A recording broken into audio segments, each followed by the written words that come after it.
Naramdaman mo na ba na may mga taong nababalisa kapag pumasok ka pa lang? Na parang may di nakikitang liwanag na nagtutulak sa mga maskara na mahulog? Ngayon, ilalahad natin ang siyete hindi nakikitang marka ng mga hinirang, mga palatandaang nagpapaliwanag ng mga pagtanggi na walang dahilan, biglaang pag-atake at mga coincidence na parang mensahe mula sa langit. Manatili hanggang dulo dahil bawat marka ay nagbubukas ng pangunawa na kayang ayusin ang iyong kwentong espiritual at bantayan ang puso mo laban sa panlilinlang. Kung tumama sa iyo ang mensaheng ito, mag-subscribe ngayon at i-activate ang kampanilya. Ang hakbang mong ito ang sumusuporta sa kanal at naglalagay sa iyo sa unang fila ng susunod na mga pahayag. I-like mo rin para maabot ng salitang ito ang nangangailangan. Huminga ng malalim. Mula ngayon, hindi mo nababasahin ang buhay sa parehong paraan at baka matuklasan mo kung bakit ka inihiwalay ng Diyos nang tinangkang lituhin ka ng lahat.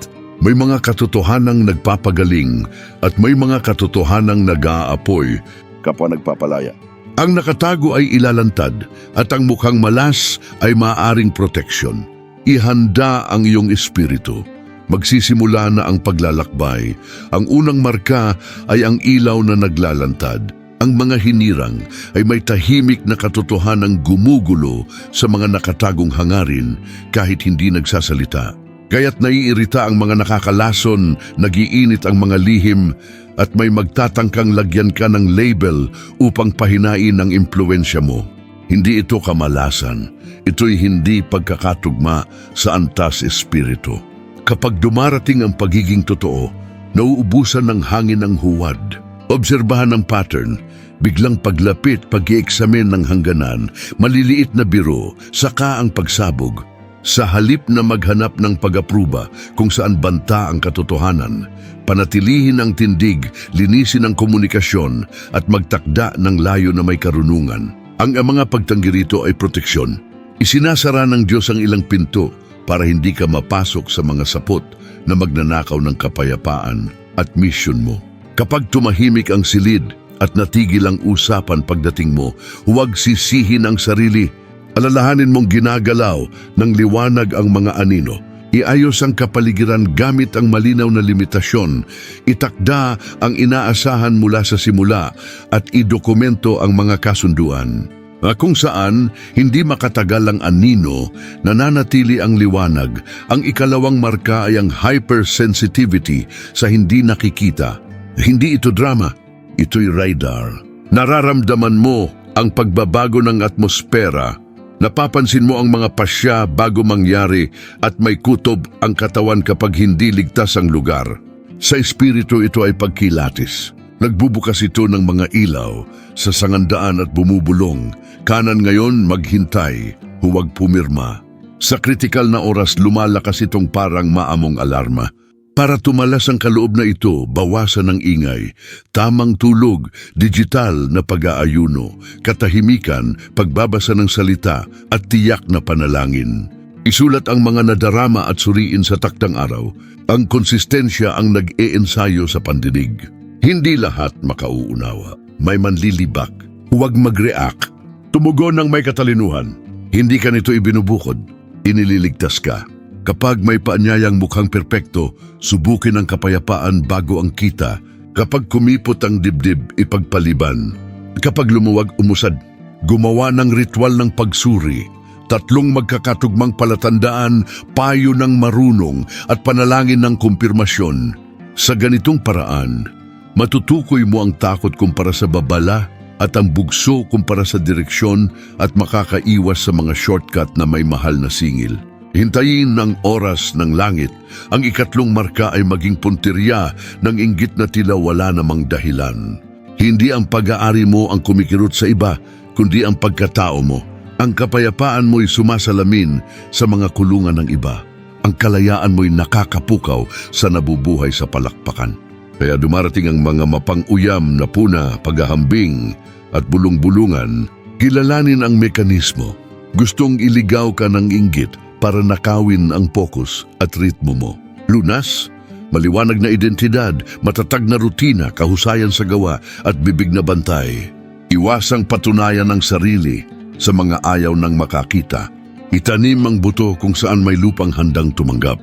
Gawing gasolina ang palaso. Magtrabaho ng tahimik, ipagdiwang ang maliliit na tagumpay at hayaang magsalita ang bunga. Ang totoo ay tumitibay sa bagyo. Isagawa ang emosyonal na shield, huwag sumagot agad, huminga, manalangin, isulat, saka magpasya. Salay ng usapan, bawasan ang labis na exposure at idirekta ang lakas sa proyektong lumilikha ng pamana. Kung nais kang ikulong ng chismis, bawiin mo ang iyong atensyon. Hindi ka taw-tawhan sa pasilyo. Sagot ka sa totoong problema, lumago ng may dangal. Ang ika-4 na marka ay ang pakiramdam na hindi lubos na nababagay sa karaniwang lugar. Mula pagkabata, inilihis ka ng pananaw mo, ayaw mo sa mababaw, naghahanap ka ng lalim. Hindi ito kayabangan. Bokasyon ito. Ang panagari ay hindi laging pag-angkop. Ito'y pag-vibrate sa tamang dalas. Kapag pinilit mo ang maling espasyo, pumupusyaw ang liwanag mo. Sa halip na magpaukit sa hulma, lumapit sa mga taong iginagalang ang proseso, katotohanan at karakter. Tanggapin ang disyerto bilang gym ng tapang. Doon umuusbong ang pangitain, autonomiya at ugat. Sa tamang oras, iaayon ng Diyos ang koneksyong wasto, kaunti, totoo, tapat. Mapapansing hindi ka iniwan, hinubog ka lamang. Ang hindi komportabling yugto ay naging kompas, hindi hatol. O palitan ng apurahan ng paghahanda, ang pangangamba ng presensya. Mag-aral, maglingkod, hasain ang kasanayan, pinuhin ang pakikipag-usap. At ang mga pwestong hindi ka inaangkin ay nagtuturo sa pwestong para sa iyo. Kapag dumating ang oras, sasakto ka ng hindi kumukupas at makakadagdag ka ng hindi nawawala. Ayusin ang prioridad. Kinikilala ng tamang lugar ang halaga mo ng walang maskara. Ang ika-5 marka ay ang natatanging ugnayan sa kawalang malay. Kinikilala ka ng mga bata at hayop. Tinititig ka ng mga sanggol na parang may alaala. Nagtitiwala ang mga bata na tila matagal ka ng kakilala.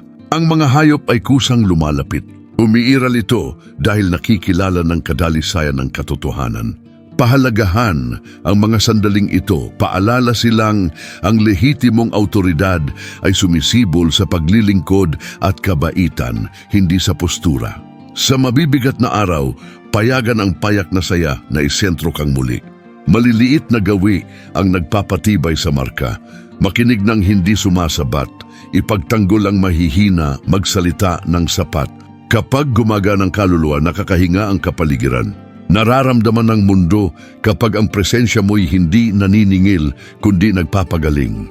Gawing pananagutan ng regalong ito, maglaan ng oras, magturo ng may pasensya, magmodelo ng asal, pumuna ng may lambing.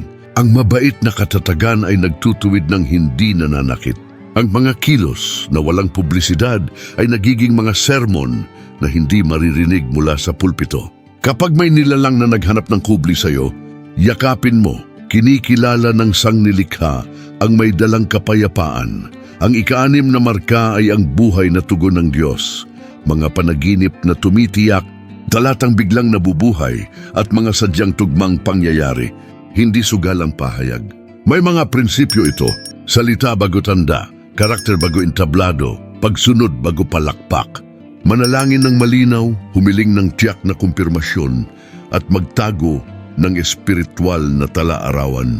Dahan-dahang bubuo ng landas ang tahimik na mga milagro, pinto na bumubukas, pagkaantala na nagliligtas, pagkikita na nagtutuwid ng ruta. Habang mas tapat kang nagbibigay sulit sa Diyos, mas kaunti ang dapat mong patunayan sa tao. Kapag dumating ang katahimikan, alalahanin, nagsasalita rin ang langit sa katahimikang nagpapahinog. Magtanong ng wasto, ano ang dapat kong matutunan? Sinong dapat kong samahan? Ano ang dapat kong bitawan? Iwasan ang walang lamang kuryosidad. Humanap ng praktikal na direksyon. Ibahagi ang mga pahayag sa mga hinog na tao at ipaubaya lahat sa salita. Lumalaki ang kaloob kapag humahakbang sa alyansa. Kung galing sa Diyos, tatagal. Kung hindi, mawawala ng hindi ka dudurugin. Habang naghihintay, isagawa ang alam mo, Ang pananampalataya ay kilos, ang ikapitong marka ay ang transformasyon, gawing kapayapaan ang kaguluhan at paglago ang sakit. Ang mga hinirang ay gumaganang parang stabilizer ng damdamin. Sa krisis, nananatiling malinaw, nagpapatahimik ng usapan at lumilikha ng solusyon. Hindi ito lakas braso kundi lalim ng ugat. Diligan ito ng disiplina, malusog na hangganan at komunidad. Kapag may atake, tumugon sa katotohanan at katatagan. Kapag may kawalan, humango ng saysay at magpatuloy. Ang pagtitiyaga rito ay hindi katigasan ng ulo. Ito'y katapatan sa tawag. Bunga nito ang mga kapaligirang naibabalik, pusong napapalaya at hinaharap na humihinga ng pag-asa. Mga kasanayang nagpapatibay, suriin muna ang mga katotohanan bago damdamin, humingi ng tawad ng hindi nagiging alipin, magpatawad ng hindi pabaya, ihiwalay ang tao sa problema, at gumawa ng malinaw na kasunduan. Kapag tumataas ang presyon, hinaan ang volume sa loob. Huminga, uminom ng tubig, maglakad, manalangin, ayusin ang prioridad. Hindi mo kontrolado ang bagyo, ngunit maaari mong pag-aralan ng sayaw sa ulan hanggang bumukas ang langit. Ang malinaw na hangganan ang nagbabantay sa iyong kapayapaan. Kung nagliyab ang mga markang ito sa loob mo, yakapin ang pagkakakilanlan mo nang hindi humihingi ng pahintulot. Lumakad ng magaan, nakadilat ang mata at pusong natuturuan. Mag-subscribe ngayon at i-like para mas maraming tao ang magising. Ibahagi ito sa taong kailangan ng direksyon. At huwag huminto rito. Sa dulo ng video, may inirekomendang nilalaman na magpapalalim ng susunod mong hakbang. Pindutin at magpatuloy dahil ang hinirang ay hindi humihinto. Nagiging sagot siya. Salamat sa iyong pananatili. Naway ang kapayapaang higit sa unawa ang mag-ingat sa isip mo at umakay sa mga hakbang mo. Magkita tayo ngayon din sa video na nasa iyong screen. Kung natagpuan ka ng mensaheng ito sa